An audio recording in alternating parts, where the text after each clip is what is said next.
চলে এলো scam 1992 web সিরিজের সেকেন্ড পার্ট অর্থাৎ এপিসোড 6 থেকে 10 এর এক্সপ্লেনেশন। বাহ, তোমরা তো দেখি ফার্স্ট পার্টটা হেভি এনজয় করেছো। তবে এই পার্টে হর্ষদ মেহতা এমন কিছু করতে যাচ্ছে যা জানার জন্য নড়ে চড়ে বসে পড়ো আজকের এক্সপ্লেনেশন দেখতে। এখনো যারা ফার্স্ট পার্ট দেখোনি তারা আমার পিন কমেন্ট থেকে তা দেখে নাও। তো চলো আর প্যাচাল না বাড়িয়ে শুরু করি আজকের ওয়েব সিরিজের এক্সপ্লেনেশন। 6 নম্বর এপিসোডের শুরুতে আমরা দেখতে পাই যে শারদ বিল্লারি আসলে বিয়ার গ্যাংয়ের কথাতেই সুচিতার কাছে গিয়েছিল, কারণ তারা জানতো যে সুচিতা ইতিমধ্যে হর্ষদকে নিয়ে ইনভেস্টিগেশন করছে। যদি হর্ষদের এই স্ক্যাম নিউজ বাইরে চলে আসে তাহলে তার রেপুটেশন একবারে শেষ হয়ে যাবে। ফলে এটাই সুযোগ হর্ষদকে মাটির সাথে মিশিয়ে দেওয়া আর তার সকল শেয়ার পানির দামে কিনে নেওয়া। অন্যদিকে হর্ষদ ন্যাশনাল হাউজিং ব্যাংক থেকে ধার করা 500 কোটি টাকা আর ফেরত দিতে পারবে না। তবে এর জন্য আরো কিছুদিন ধরে ওয়ার্কার স্ট্রাইকটা আরো দীর্ঘায়িত করতে হবে। মানু মুন্দ্রা অর্থাৎ ব্ল্যাক কোবরা এই দায়িত্বটা নিজের কাঁধে তুলে নেয়, মানে হর্ষদকে মিটিয়ে দেওয়ার জন্য তাদের প্ল্যান একদমই রেডি। ওদিকে শারদ বিল্লারি সুচিতাকে স্ক্যামের ব্যাপারে বলার পরপরই অফিস থেকে হুট করে গায়েব হয়ে যায়। সুচিতা তো এমনিতেই হর্ষদের পিছে পড়েছিল, তার উপরে বিল্লারির সোর্স তার জন্য একটা জ্যাকপট। তাই সুচিতা তার বন্ধু দেবাশিসকে এসবিআই এর অফিসে পাঠিয়ে দেয়। দেবাশিস সেখানে গিয়ে নিজেকে শারদের কাজিন বলে পরিচয় দিয়ে তার আসার জন্য অপেক্ষা করতে থাকে। অন্যদিকে সুচিতাও তার সোর্স ডিটি থেকে কনফার্ম হয় যে হর্ষদের এই 500 কোটি টাকার ঘাবলা আসলে বড় ধরনের একটা স্ক্যাম। কনফার্ম হওয়ার পরপরই সে এই স্টোরিটাকে যত দ্রুত সম্ভব পরের দিনের পেপারে পাবলিশ করার জন্য লেগে পড়ে, কারণ হর্ষদ ইতিমধ্যে 500 কোটি টাকার প্রায় সবটাই ফেরত দিয়ে দিয়েছিল। বাকি থাকা 5-6 কোটি টাকাও সে দুদিনের মধ্যে ফেরত দেওয়ার কথা। এখন যদি সব টাকা পে হয়ে যায় তাহলে স্টোরি পাবলিশ করে কোনো লাভই হবে না। ওদিকে দেবাশিসও এসবিআই ক্যান্টিনে নিজেকে এসবিআই কর্মী পরিচয় দিয়ে কিছু কর্মচারীর সাথে ভাব জমাতে সক্ষম হয়। তাদের সামনেই হর্ষদ মেহতার ঘাপলার আলাপটা তোলার পর তাদের কথা শুনে সেও শিওর হয় যে এই নিউজটা আসলে সত্যি। এরপর দেবাশিস সেটা সুচিতাকে জানালে সুচিতাও বুঝতে পারে যে তাকে আজকের মধ্যে যা করার করতে হবে। তাই সুচিতা প্রথমে হর্ষদকে ফোন করে এই নিউজের ব্যাপারে তার মতামত চায়, কিন্তু হর্ষদ সেটাকে এক বাক্যে অস্বীকার করে দেয়। তবে সুচিতা যেহেতু নিশ্চিত ছিল তাই এই স্টোরিটা সে প্রকাশ করেই ছাড়বে। কিন্তু স্টোরি লেখার আগেই তার নিউজ এডিটর বাদ সাধে, কারণ এই নিউজ যদি কোনোভাবে মিথ্যা হয় তাহলে টাইমস অফ ইন্ডিয়া নিজেই শেষ হয়ে যাবে। এছাড়াও সুচিতার কাছে কোনো ধরনের লিখিত বা রেকর্ড কোনো এভিডেন্সও ছিল না। তাই সুচিতা তখন চেয়ারম্যানকে ফোন করলে তিনিও একই কথা বলেন। যদি সুচিতা এসবিআই কোনো বড় অফিসারের কাছ থেকে নিউজটা কনফার্ম করতে পারে তাহলেই সে কেবল এটা করতে পারবে। এখন চেয়ারম্যানের কাছ থেকে অ্যাডভাইস পাওয়ার পর সুচিতা প্রথমে এসবিআই এর চেয়ারম্যানকে ফোন করে ব্যাপারের সত্যতা জানায়, কিন্তু চেয়ারম্যান কি আর নিজের ব্যাংকে বিপদে ফেলবে? তাই সেও এই কথাটা পুরোপুরি অস্বীকার করে বসে। এবার সুচিতার হাতে যখন আর কোনো অপশন ছিল না তখন তার সোর্স তাকে এসবিআই এর এক বড় কর্মকর্তার সাথে কথা বলার ব্যবস্থা করে দেয়। সুচিতা আর ওই অফিসার তারা দুজনেই জানতো যে যদি এই নিউজ ভুয়া হয় তাহলে দুজনের চাকরি শেষ হয়ে যাবে। তবে ওই অফিসার নিজের নাম গোপন রেখে কনফার্ম করে যে এসবিআই এর স্ক্যামটা পুরোপুরি সত্যি। আর এটা শুনে সুচিতাও যেন গ্রিন সিগন্যাল পেয়ে সাথে সাথে লাফিয়ে ওঠে, কারণ ইন্ডিয়ার ইতিহাসে সবচেয়ে বড় স্ক্যামের পর্দাটা সে আগামীকালকে নিউজ পেপারে ফাঁস করতে চলেছে। সুচিতা এই কনফার্মেশনের পর দিলীপকে সেটা জানালে দিলীপ তার স্টোরি পাবলিশ করার সিগন্যাল দেয়, কিন্তু এটাও বলে রাখে যে যদি এই নিউজ কোনোভাবে মিথ্যা প্রমাণ হয় তাহলে টাইমস অফ ইন্ডিয়ার চাকরি তাকে ছাড়তে হবে।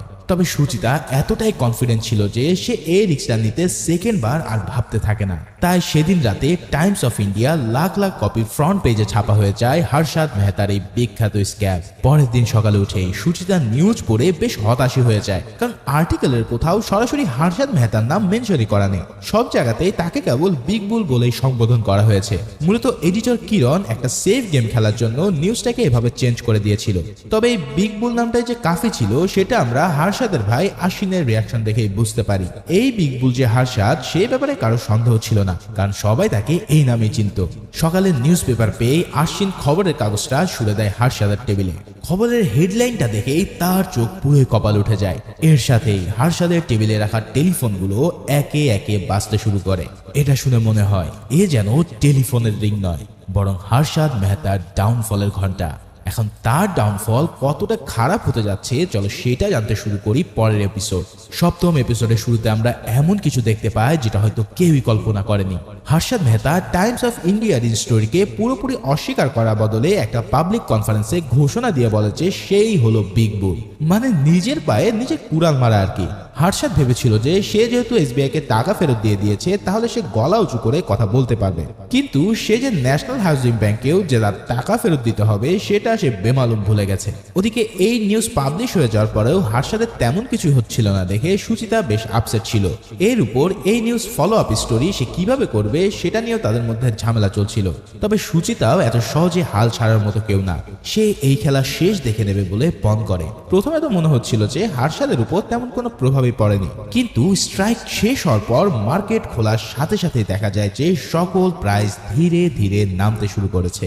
শেয়ার মার্কেট তো পুরোটাই চলে মানুষের ভরসার উপর, আর মানুষ হার্ষাদের এই নিউজ দেখে তার উপরে ভরসা হারিয়ে ফেলেছিল, যার কারণে পাবলিক ব্যাপক হারে শেয়ার বিক্রি শুরু করার ফলে হার্ষাদের সমস্ত কোম্পানির প্রাইস ভয়ানকভাবে নিচের দিকে নামতে থাকে। সবাই এই ব্যাপারে চিন্তিত হলেও হার্ষাদ তখনও গা ছাড়া ভাব নিয়ে বসেছিল, কারণ তার মনে হচ্ছিল যে স্টক অনেকদিন পরে খুলেছে বিদায় হয়তো এই দরপতন। এর উপর আরবিআই এবার দেশের সব ব্যাংকে কতটা ঘাপলা আছে সেটা জানার জন্য একটা বড় সড়ো ইনকোয়ারি শুরু করে দেয়। তবে অন্যদিকে হার্ষাদের রাইভাল গ্যাং কিন্তু পুরোই সোনায় সোহাগা। শেয়ার মার্কেটের এমন ফল দেখে তারা যতটা নিজেদের প্রফিট কামাতে পেরে খুশি, তার চেয়ে বেশি খুশি তারা হার্ষাদকে ডাউন করতে পেরেছে। মানে হার্ষাদের পিছনে চারিদিক থেকে শুধু বাস আর বাস আসছিল। সুচিতা দালাল এবার তার পিছনে পড়েছিল এটা জানার জন্য যে সে আসলে এসবিআই কে যে টাকাটা ফেরত দিয়েছে সেটা কোথা থেকে দিয়েছে, কারণ সে বুঝতে পারছিল যে হার্ষাদ এত বড় টাকা তার কোনো শেয়ার বিক্রি করে দেয়নি, আবার গ্রো মোডের সাথে অন্য কোনো কোম্পানির তো ডিল হয়নি। তার মানে এই যে টাকাটা এসেছে সেটা নেহাতি একটা গোপন সোর্স থেকে এসেছে। যাই হোক, সুচিতা এবার সেই ব্যাংকের নাম বের করার জন্য দেবাশিসকে কাজে লাগিয়ে দেয়। এদিকে আরবিআই লোকেরা ইনকোয়ারি করার পর যা জানতে পারে সেটা দেখে তাদের হুশ উড়ে যায়। কেবল 500 কোটি টাকা নয়, বরং বিভিন্ন ব্যাংকে প্রায় 5000 কোটি টাকার ঘাপলা হয়ে গেছে। এখন এই নিউজ যদি পাবলিশ হয় তাহলে ভারতের ইতিহাসে সেটা হবে সবচেয়ে বড় স্ক্যাম। এই মামলা এতই সিরিয়াস যে স্বয়ং ফাইন্যান্স মিনিস্টার পর্যন্ত খবরটা জানার পর আরবিআই এর গভর্নরকে ফোনের পর ফোন দিতে শুরু করে। এর মাঝখানে নিউজ প্রেস নামের আরেকটা নিউজ মিডিয়া কোথা থেকে যেন এই খবরটা পেয়ে যায়, তাই তারা সেই নিউজটা পাবলিশ করতে সক্ষম হয়, যেটার জন্য সুচিতা এতদিন ধরে ওয়েট করছিল। ফলে সুচিতা এই ব্যাপারে কিছুটা আপসেট হলেও সে বুঝতে পারে যে হয়তো ভিতরের খুব বড় কেউই এই খবরটা লিক করে দিয়েছে। এদিকে ফিনান্স মিনিস্টার আবার আরবিআই এর গভর্নরকে ফোন করে একটা প্রেস কনফারেন্স ডেকে 500 কোটি টাকার অঙ্কটা কমিয়ে বলতে বলে, কারণ এত বড় অ্যামাউন্ট শুনে মানুষ এমনিতেই বিমড়ি খেয়ে যাবে আর পুরো শেয়ার মার্কেট ধস পড়ে যাবে। অর্থমন্ত্রীর এই কথা শুনে গভর্নর প্রেস কনফারেন্স ঠিকই ডাকে, কিন্তু সেই কনফারেন্সে সে সুচিতা কিংবা অন্যান্য সাংবাদিকদের একটা প্রশ্নেরও ঠিকঠাক উত্তর দিতে পারে না। যখন তাকে জিজ্ঞেস করা হয় যে সে কিভাবে ইনকোয়ারি ছাড়াই কনফার্ম করছে যে স্ক্যামের অ্যামাউন্ট 5000 কোটি না, এখন এই কথা শুনে সে আমতা আমতা করতে করতে প্রেস কনফারেন্স থেকে বেরিয়ে যায়। একে তো ভারতের কেন্দ্রীয় ব্যাংক হিসেবে আরবিআই এর উপর একটা প্রেসার আসবে, তার উপর ন্যাশনাল হাউজিং ব্যাংক কিন্তু এই আরবিআই এর অধীনে থাকা একটা ব্যাংক। ফলে সব দিক থেকে প্রেসার আসার কারণে আরবিআই নিজেই পেরেশান হয়ে একটা ইনকোয়ারি কমিটি গঠন করে।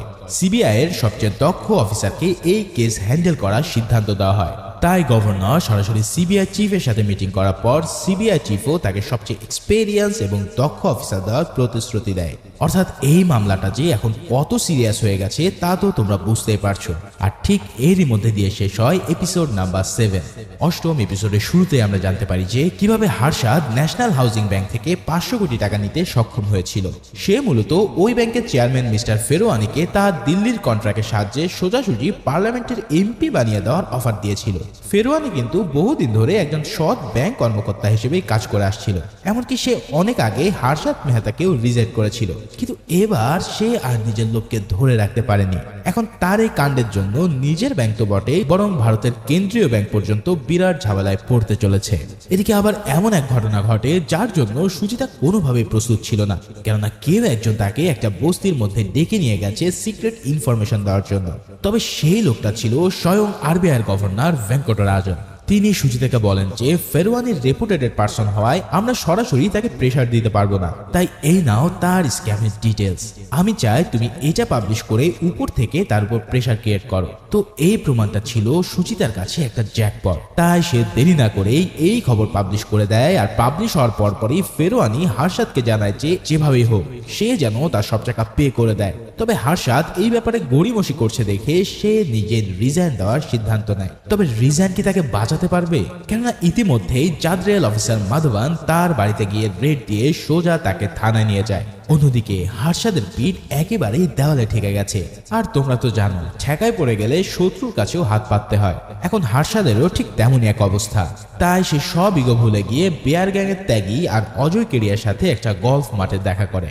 হারশাদ ত্যাগীকে তার সমস্ত হোল্ডিং কেনার অফার দেয়, যাতে সেটা দিয়ে সে ন্যাশনাল হাউসিং ব্যাংকের টাকাগুলো পরিশোধ করতে পারে। কিন্তু ত্যাগী হারশাদকে তো রাস্তায় নামানোর চিন্তা করে রেখেছিল। তাই সে হারশাদকে এমন একটা ডিলের কথা বলে যেটা শুনলে তোমার মাথাও গরম হয়ে যাবে।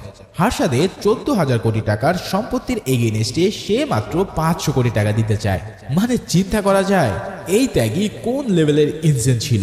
এখন ত্যাগীর কথা হলো যে হারশাদের তো 500 কোটি টাকা পেলেই সব শেষ হয়ে যায়, তাই তার এত টাকার কি প্রয়োজন? কারণ এমনিতেও এই অবস্থাতে কেউই হারশাদের সম্পত্তিকে 2 আনা দিয়েও কিনতে চাইবে না। কিন্তু হারশাদ যতই ক্রাইসিসের মধ্যে থাকুক না কেন, এমন ইম্পসিবল অফার সে কোনোভাবেই মেনে নিতে পারে না।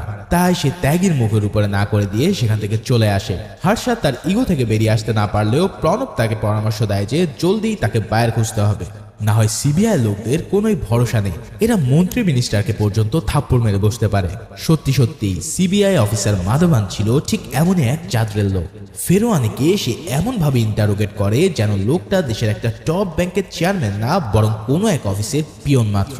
আর এসবিআই লোকেরা তো তার প্রতিটা প্রশ্নে তোতলাতে তোতলাতে কাঁপতে থাকে। এসবিআই সকল সিনিয়ররাই সোজাসুজি সমস্ত দোষ চাপিয়ে দেয় সীতারামনের ঘাড়ে, কারণ বিআর কিংবা এসডিএল আনা নেওয়ার কাজ সীতারামনই করত।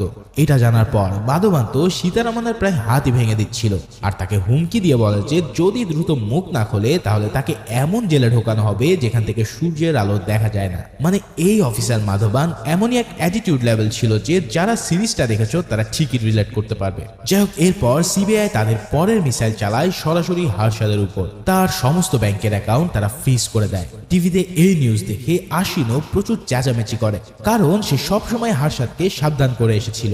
আর ফেরোয়ানি যদি একবার স্বীকারোক্তি দেয় তাহলে হারশাদের চিতায় ফুল চালানোর কাজটাও সম্পূর্ণ হয়ে যাবে। তবে হারশাদের কথা হলো যে যদি সে ফেসে যায় তাহলে খোদ প্রধানমন্ত্রীর অফিসও ফেসে যাবে, কারণ এই বিরাট মাপের স্ক্যামের সাথে খোদ প্রধানমন্ত্রীও জড়িত।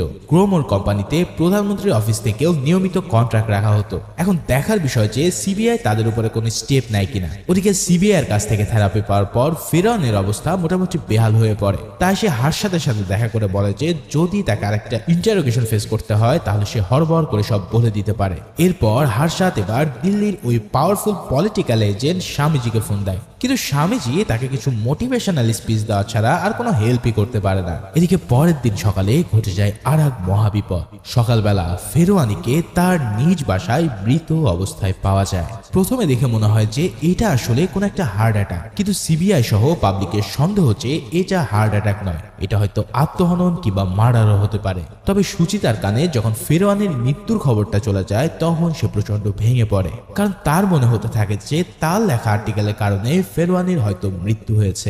তবে এটা সত্য যে ফেরোয়ানির মতন একজন রেপুটেড পারসন এভাবে অপমান অপদস্থ হচ্ছিল বিধায় সে আসলে সেটাকে সহজেই মেনে নিতে পারেনি। যাই হোক, এদিকে সিবিআই কিন্তু এবার একদম নড়ে চড়ে বসেছে, কারণ তাদের সবচেয়ে বড় উইটনেস দুনিয়া থেকে চলে গেছে। এখন তাদেরকে বাকি উইটনেসদের গায়েব হওয়ার আগেই সব কাজ সেরে ফেলতে হবে। ফেরোয়ানের মৃত্যুর পরেই মাধবান সোজা হারশাদের ঘরে একটা সারপ্রাইজ রেড দেয়। এমন সারপ্রাইজ দেখে হারশাদ তো পুরোই ভ্যাবা চাকা খেয়ে যায়। এটা তো আর ইনকাম ট্যাক্স না যে ভিতরের কেউ খবরটা লিক করে দেবে। আর ইনকাম ট্যাক্সের মতোই সিবিআই এর লোকজন এত ভদ্রভাবে সবকিছু হ্যান্ডেল করে না। তো বুঝতে পারছো এবার হারশাদের সাথে কি হবে। টানা 11 ঘন্টা ধরে রেড করেও হারশাদের বাসায় তেমন কিছু না পেয়ে মাধবান এবার তাদেরকে সিবিআই অফিসে ডিনারের দাওয়াত দেয়। আদতে ডিনারের দাওয়াত দেওয়ার নাম করে তারা ঘাড় ধরে হারশাদ এবং আশ্বিনকে সিবিআই অফিসে ঢুকিয়ে ফেলে। এর মানে তো তোমরা বুঝতেই পারছো হারশাদ মেহতা এবার ফাইনালি সিবিআই এর হাতে অ্যারেস্ট হয়েছে। এখন পুরো ভারতে তো এর চেয়ে বড় নিউজ আর কিছুই হতে পারে না, যার ফলে দেশের শেয়ার মার্কেট পড়তে থাকে হু হু করে। এছাড়াও তার অ্যারেস্টের খবর শুনে পুরো দেশ যেন একদম কেঁপে ওঠে। এদিকে সুচিতা আবার এই অ্যারেস্টের কথা জানতে পেরে হারশাদের স্ত্রীর কাছে যায় তার অনুভূতি জানার জন্য। তবে সেখানে হারশাদের স্ত্রী তাকে এমন অনুভূতির কথা জানায় যেটা সে জীবনেও ভুলবে না। যাই হোক, হারশাদ অ্যারেস্ট হয়ে যাওয়ার পর ভারতের শেয়ার মার্কেট এত বেশি ক্র্যাশ করেছিল যে এমন ভয়ানক ক্র্যাশ কেউ আগে কখনো দেখেনি। হার্ষাদের কথা মতো যারা ইনভেস্ট করে রেখেছিল তারা এক মুহূর্তেই রাস্তার ফকির হয়ে যায়। পুরো দেশ জুড়ে হার্ষাদ এক নিমিষে হিরো থেকে ভিলেনে পরিণত হয়। মানুষ তার বিরুদ্ধে রাস্তায় নেমে এসে বিক্ষোভ শুরু করে। ওদিকে জেলে বসে বসে মশার কামড় খেলেও হার্ষাদ সিবিআইয়ের কাছে কোনোভাবেই মুখ খুলতে চাচ্ছিল না। এমন কিছু দেখে সিবিআইয়ের চিফ মাধবানকে পরামর্শ দেয় যে সে যেন হার্ষাদকে জেল থেকে বের হওয়ার সমস্ত আশা খতম করে দেয়। মাধবান গিয়ে হার্ষাদকে জানায় যে তার বিরুদ্ধে ইতিমধ্যে 31টা কেস ফাইল হয়েছে, তাই জেল থেকে তার জামিন মেলার কোনো সম্ভাবনা নেই। এর উপর ফরেন এনফোর্সমেন্টও সিবিআইয়ের পর হার্ষাদকে পাকড়াও করার জন্য লাইন ধরে আছে। অর্থাৎ এবার সে এমন এক কুয়ায় পড়ে গেছে যেটা থেকে উঠে আসা প্রায় অসম্ভব। সিবিআই কিন্তু তার ভাই আশ্বিনকে ঠিকই ছেড়ে দেয়, কারণ ইল্লিগাল লেনদেনগুলোতে আশ্বিন কোনোভাবেই জড়িত ছিল না। আশ্বিন বাড়িতে ফিরে এসে ভূষণের কাছ থেকে জানতে পারে যে কোর্ট তাদের সমস্ত সম্পত্তি বাজেয়াপ্ত করার অর্ডার দিয়েছে। মানে চারিদিক থেকে যেন একের পর এক কামানের গোলা ধেয়ে আসছিল তাদের উপর। অন্যদিকে বেয়ার গ্যাংয়ের তো এখন পুরোই পোষমাস। তাদের সবচেয়ে বড় শত্রু এখন গারদের পিছনে বসে মশার কামড় খাচ্ছে, তাই তারাও মহা আনন্দে বসে পার্টি দিচ্ছিল। তবে অজয় গেরিয়া কিছুটা টেনশনে ছিল, কারণ আরবিআই ইনভেস্টিগেশন তখনও চালু আছে। তাই হার্ষাদের পর আরবিআই যে তাদের পিছনে লাগবে না তার কোনো গ্যারান্টি নেই। কিন্তু সিটি ব্যাংক ফরেন ব্যাংক হওয়ার কারণে ত্যাগী কিন্তু বেশ চিল মুডেই ছিল। ওদিকে আমাদের বিগবুল হার্ষাদের জীবন তো পুরোই উল্টো অবস্থা। সে আর সহ্য করতে না পেরে জেল থেকেই ওই স্বামীজিকে ফোন দিয়ে বসে। হার্ষাদ তাই তাকে হুমকি দেয় যে যদি সে ডুবে যায় তাহলে সে সবাইকে নিয়েই ডুববে।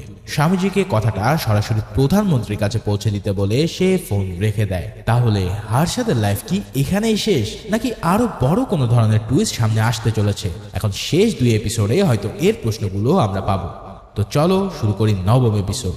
নবম এপিসোডের শুরুতে আমরা দেখতে পাই যে হার্ষাদ তার ভবিষ্যতের জন্য একটা ভিডিও শুট করে রেখেছে। এই কেসে যদি কেউ ফাঁসে তাহলে সে কেন ফাঁসবে? দিল্লির বড় বড় রাজনীতিবিদ থেকে শুরু করে স্বয়ং প্রধানমন্ত্রী পর্যন্ত তার সাথে জড়িত ছিল।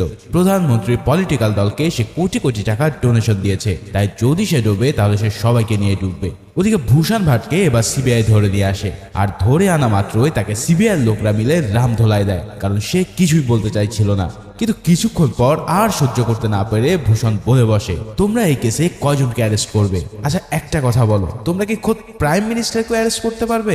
এই কথা শোনার পর মাধবান নিশ্চিত হয়ে যায় যে এই স্ক্যামের পিছনে রয়েছে বড় পলিটিক্যাল সাপোর্ট, এমনকি খোদ প্রধানমন্ত্রীও তাতে জড়িয়ে পড়েছে।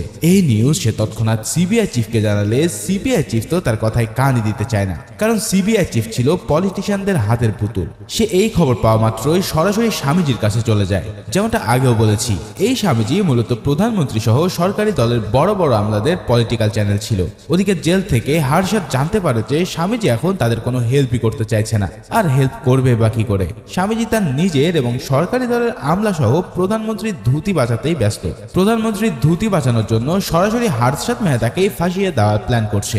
সিবিআই চিফ তার সাথে দেখা করতে এলে স্বামীজি সবার নাম ক্লিয়ার রেখে হার্ষাদের ঘাড়েই সব দোষ চাপিয়ে দিতে বলে। পাশাপাশি সে সুচিতার উপরেও নজর রাখতে বলে, কারণ সুচিতা প্রতি মুহূর্তে কোনো না কোনো ভাবে ভিতরের সব খবর জেনে যাচ্ছিল।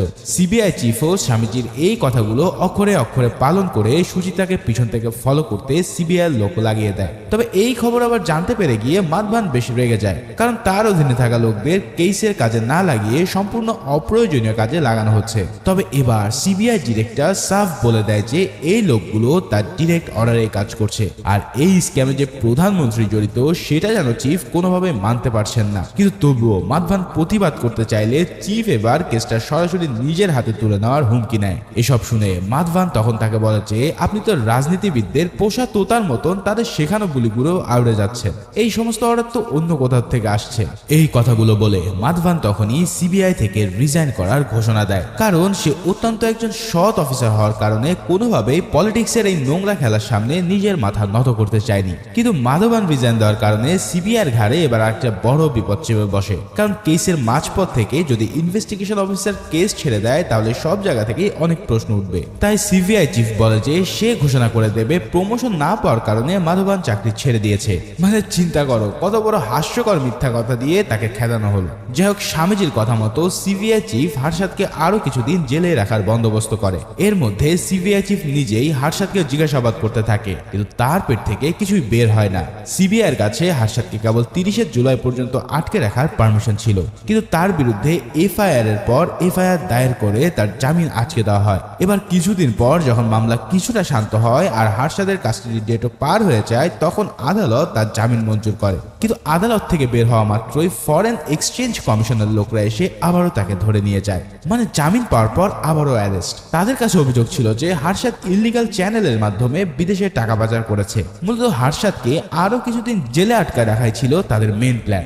এর মধ্যে তার ভাই আশ্বিন সুচিতার কাছে গিয়ে পর্যন্ত তার ভাইয়ের জন্য কিছু একটা করতে বলে, কিন্তু সুচিতা তাকে কোনো প্রকার হেল্পই করে না। তবে অবশেষে 4 মাসের লম্বা জেল খাটার পর হারশাদ মেহতা জামিন পায়। এতদিন পর জেল থেকে বের হয়ে সে যেন নতুন জীবন ফিরে পায়। বহুদিন পর ঘরের সবাইও তাকে পেয়ে যেন আকাশের চাঁদ হাতে পায়। তবে অনেক দিন পর কিছুটা শান্তি আসলেও কেস কিন্তু তখনও তার নামেই চলছিল। জেপিসি অর্থাৎ জয়েন্ট পার্লামেন্টারি কমিটির কাছে তাকে রেগুলার হাজিরা দিতে হতো দিল্লি থেকে। তাই নিয়মিত প্রধানমন্ত্রীর লোকেরাও তাকে বলে যাচ্ছিল যে সে যেন কোনোভাবেই এই স্ক্যামে প্রধানমন্ত্রীর নাম না নেয়। হারশাদ তার কেস চলাকালীন সময় প্রধানমন্ত্রীর নাম না নিয়ে কেসটাকে এমন একদিকে ঘুরিয়ে দেয় যেটা কেউই কল্পনা করেনি। সে এই স্ক্যামটাকে সরাসরি সিটি স্ক্যাম নাম দিয়ে সব দোষ সিটি ব্যাংকের দিকে ডাইভার্ট করে দেয়। সিটি ব্যাংক কিভাবে মানি মার্কেট দখল করে নেওয়ার পর দিন দিন প্রফিট কামাচ্ছে সেটাও সে সবার সামনে তুলে ধরে। তার মানে সবাই বোঝা যায় যে এই ধরনের ঘাপলা সে কেবল একা করেনি। হারশাদের এই কথার পর জেপিসির লোকেরা সরাসরি সিটি ব্যাংকের ট্রেজারি ইনচার্জ ত্যাগীকে ডেকে আনে, কিন্তু স্বাভাবিকভাবেই ত্যাগী সবকিছু পুরোপুরি অস্বীকার করে। এদিকে জেপিসির লোকেরা অনেক তথ্য পেলেও তাদের হাতে সব ব্যাপারে নাক গলানোর এত ক্ষমতা ছিল না, কারণ সরকারের আমলারা পুরো সিস্টেমকে জিম্মি করে রেখেছিল। আর সিস্টেম যেখানে অকার্যকর সেখানে কারা সেই সিস্টেমের ভুল ধরে তা তোমরা সবাই জানো, তারা হচ্ছে সাংবাদিক। জেপিসির লোকেরা সুচিতা আর দেবাশিসকে দিল্লিতে ডেকে পাঠায়। এরপর তাদের হাতে এমন এক ফাইল তুলে দেওয়া হয় যেখানে সমগ্র ভারতের ইকোনমি সিস্টেমে সব ঘাপলার কথা বর্ণনা করা আছে। সুচিতা এই ইনফরমেশনের বদলে টাইমস অফ ইন্ডিয়াতে ইকোনমির এই দুরবস্থা নিয়ে একের পর এক আর্টিকেল লিখতে থাকে, যার ফলে বিহার গ্যাংয়ের অজয় কেডিয়া পর্যন্ত এই ক্যাচালা পড়ে হারশাদের মতোই জেলে যেতে হয়। কিন্তু ত্যাগীর মতন মাস্টার মাইন্ডরা ছিল এই খেলার ধরা ছোঁয়ার বাইরে। সিটি ব্যাংকের চেয়ারম্যান ত্যাগীকে প্রমোশন দিয়ে নিউ ইয়র্কের শাখায় পাঠিয়ে দেয়। বেচারা কেডিয়া জেল থেকে ছাড়া পাওয়ার পরেও ত্যাগী তাকে একই গড্ডায় রেখে ভেগে যায়। এদিকে হারশাদ সিটি ব্যাংকের ব্যাপারে এভাবে পাবলিকলি পর্দা ফাঁস করার পর স্বামীজি এবং তার লোকেরাও চিন্তায় পড়ে যায়, কারণ তাদের চিন্তা হচ্ছে হারশাদ না আবার তাদের নাম বলে দেয়। স্বামীজি হারশাদকে ব্যস্ত রাখার জন্য নিয়মিত বিভিন্ন ইস্যু ধরে তার ঘরে রেড দিতে থাকে। নিরাজ নামের এক ক্লায়েন্টের ড্রাগের ব্যবসার ইস্যু ধরেও সিবিআই হারশাদের বাড়িতে রেড দেয়।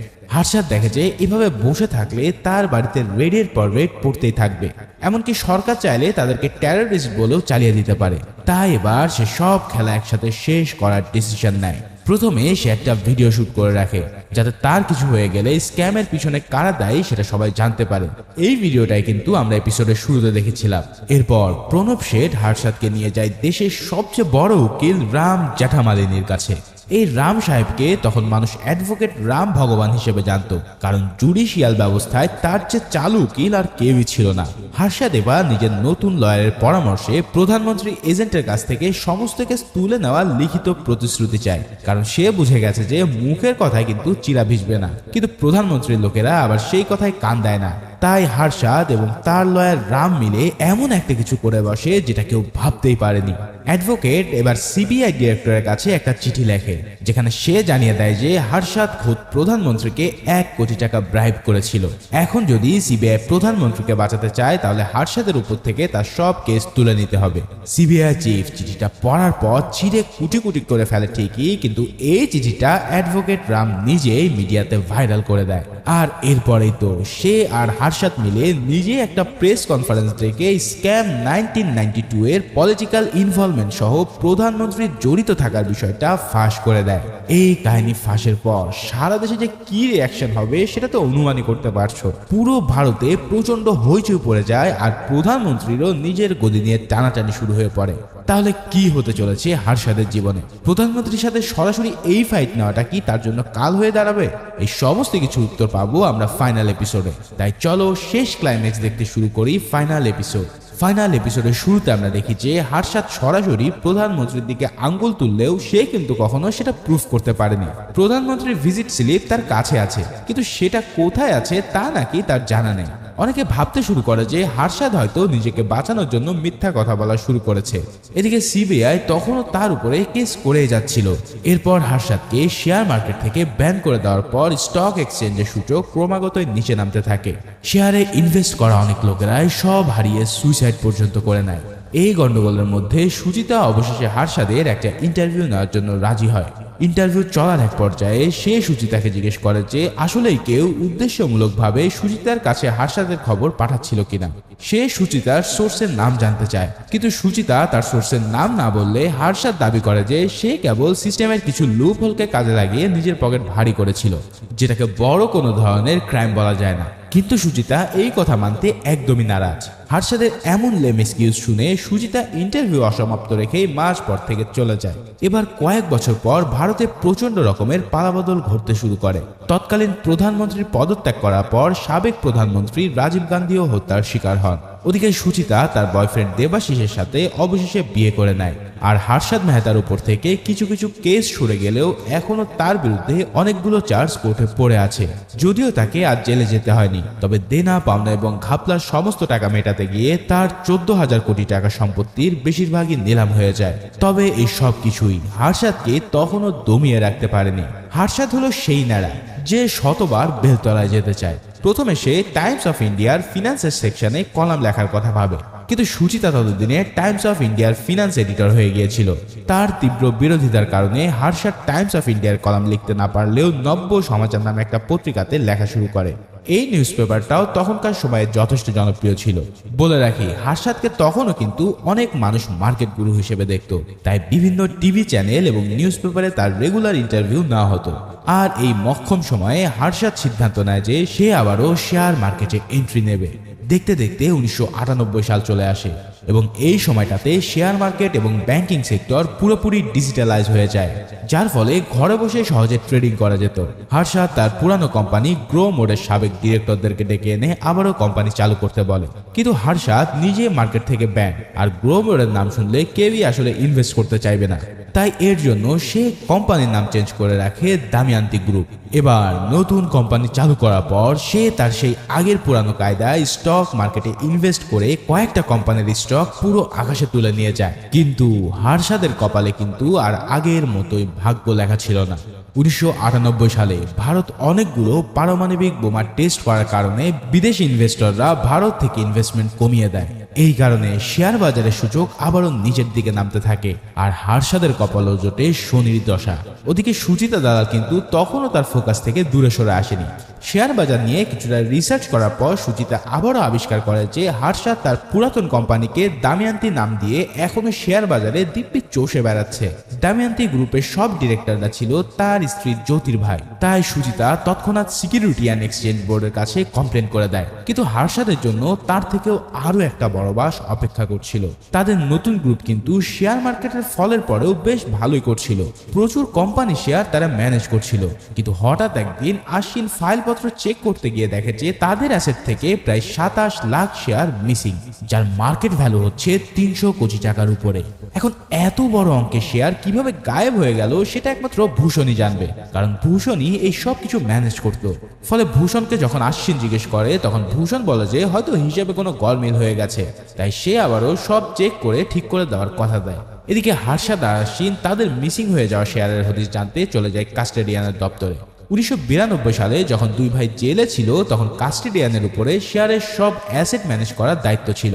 হারশাদ আর আশ্বিন ভেবে নেয় যে হয়তো তারাই কোনো গরমিল করে ফেলেছে, তাই তারা সেই অফিসে গিয়ে কমপ্লেন করার পর তারা সিবিআই কে দিয়ে এই ব্যাপারে একটা ইনভেস্টিগেশন শুরু করায়। মানে ঘুরে ফিরে আবারও সেই সিবিআই ঝামেলা। তবে সিবিআই ইনভেস্টিগেশন শুরু করার পরেই হঠাৎ ভূষণ এসে হারশাদ আর আশ্বিনের উপরে চেঁচামেচি শুরু করে দেয়। এবার ভূষণ স্বীকার করে যে 1992 সালে হারশাদ যখন জেলে ছিল তখন সে এই শেয়ারগুলো বেনামি কোম্পানির নামে ট্রান্সফার করে বিক্রি করে দিয়েছে।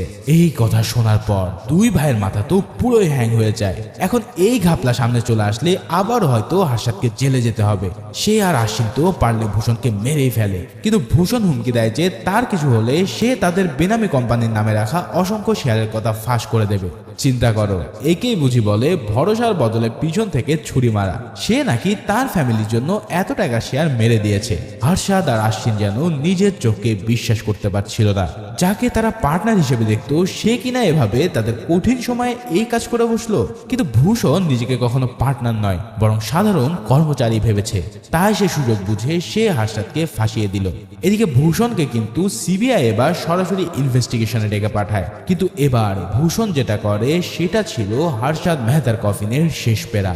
সে কোনো রাগ ঢাক না ডেকেই হার্ষাদের সবকিছু পুরোপুরি ফাঁস করে দেয়। ভূষণ চালাকি করে সব শেয়ার হার্ষাদের নামে রেখেই বেচে দিয়েছিল। ফলে এক রাতে আবারও হার্ষাদকে সিবিআই তার পরিবারের সামনে থেকেই ধরে নিয়ে যায়। এবার তারা হার্ষাদের প্রতি আর কোনো দয়া মায়া দেখায় না। টেনে হেঁচড়ে নিয়ে যাওয়ার পর চড় থাপ্পড় মেরে তাকে ইন্টারোগেট করতে থাকে। হার্ষাদের কাছে সিবিআই এর কোনো প্রশ্নের উত্তর ছিল না। উত্তর দেবে কি করে? শেয়ার তো এবার সে গায়েব করেনি, কিন্তু সেটা তার পক্ষে প্রমাণ করাও সম্ভব না। হার্ষাদকে ধরে নিয়ে গিয়ে আবারও জেলে ঢুকিয়ে দেওয়া হয়। সেখানে আশ্বিন তার সাথে নিয়মিত দেখা করতে আসতো। এত কিছুর পরেও তাদের দু ভাইয়ের মিলন বন্ধনটা কিন্তু ছিন্ন হয়নি। হার্ষাদের শরীরের অবস্থাটাও দিন দিন খারাপ হয়ে যাচ্ছিল, কারণ ইতিমধ্যেই সে হার্টের সমস্যায় ভুগছে। আশ্বিন তার ভাইয়ের জন্য হেলথের বেল নেওয়ার অনেক চেষ্টা করতে থাকে, কিন্তু সেই সুযোগ আর হয় না। 2001 সালের 31শে ডিসেম্বর রাতে সবাই যখন 31st নাইট উদযাপন করছিল, ঠিক সেই রাতেই হঠাৎ করে হার্ষাদের হার্ট অ্যাটাক হয়। জেলের প্রিজন সেলের ভিতরে তার আর্তনাদ শোনার কেউই ছিল না। অনেকক্ষণ পর পুলিশ এসে তালা খুলে তাকে কাঁধে ভর দিয়ে হসপিটালে নিয়ে যায়। তবে তার জন্য ছিল না কোনো আধুনিক অ্যাম্বুলেন্স। হসপিটাল আসার পরেও সরাসরি ডাক্তারের কাছে না নিয়ে তাকে রুমের বাইরের বেঞ্চিতে বসিয়ে রাখা হয়, কারণ আইন একজন অপরাধীর জন্য এতটুকু সিম্প্যাথিও দেখায় না, বিশেষ করে যার জন্য অনেক মানুষের জীবন চলে গেছে। অবশেষে হার্ষাদ মেহতাকেও ডাক্তারের কাছে নিয়ে যাওয়ার আগেই সেই বেঞ্চিতে বসে প্রাণ হারায়। তার পরিবার তাকে দেখতে এসে কান্নায় ভেঙে পড়ে। এটাই ছিল share market don Harshad Mehta the end. আসলে তুমি যত বড়ই জিনিয়াস হও না কেন, লোভ বা লালসা তোমাকে খুব অল্প সময়ের মধ্যেই পুড়িয়ে ছারখার করে দেবে। ঠিক সেভাবেই হার্ষাদ মেহতাও আমাদেরকে সেই শিক্ষাই দেয়। তাই ভিশনারি হওয়া অন্যায় কিছু নয়, কিন্তু উপরে ওঠার চক্করে তুমি যদি নিজে অহংকারী হয়ে পড়ো, তাহলে একদিন না একদিন সব শেষ হয়ে যাবে। তো হার্ষাদ মেহতা তোমাদের চোখে কেমন ছিল? ক্রিমিনাল নাকি সিস্টেমের ফাঁক ফোকর বের করতে পারা এক জিনিয়াস? সেটা জানাতে পারো কমেন্টে। তো আজ এই পর্যন্তই, দেখা হচ্ছে পরের কোনো ভিডিওতে। সে পর্যন্ত সবাই ভালো ও সুস্থ থাকো। আল্লাহ হাফেজ।